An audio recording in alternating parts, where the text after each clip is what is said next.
Alright, so here we have another convex lens, and now we're going to look at this from the perspective of the easy rays, kind of like we did with the mirrors. Hopefully you've already noticed from your experiment with the lenses and the mirrors that this is going to behave very much like a concave mirror. So we want to go ahead and make some markings on the optical axis here. We know the light's going to refract through a focal point if it comes in parallel, so we want to go ahead and mark a focal point. So we're going to go ahead and put that about 4 centimeters from the optical axis.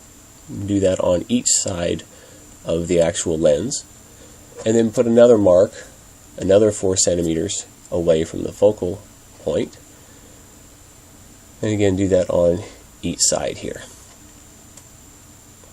So the two marks closest into the lens are the focal points, and then the 2 points that are farther away from is known as twice the focal length, or 2f. This is similar to the center of curvature on our mirror diagrams. With the lens, we don't really have a center of curvature, so we use these as reference points. We'll need an object, so let's go ahead and draw that out to the left here, past the 2f on the left side of the lens. And then we'll go ahead and start with our first easy ray, parallel to the optical axis, and we know it's going to refract right there at that left surface, but we're going to simplify it. Turns out the geometry works out if we just go straight into the center line. That'll refract right on through the focal point. Obviously it's going to refract coming out, but we're just simplifying it to show one bend as opposed to both. So do remember, it refracts twice, but parallel to the optical axis will go through the focal point. Your second easy ray went through the focal point. You go through the focal point on the left side of the lens here. We'll refract as it goes in, but we'll draw it all the way to the center line, and that will refract out parallel to the optical axis. The last easy ray just goes right through the optical center.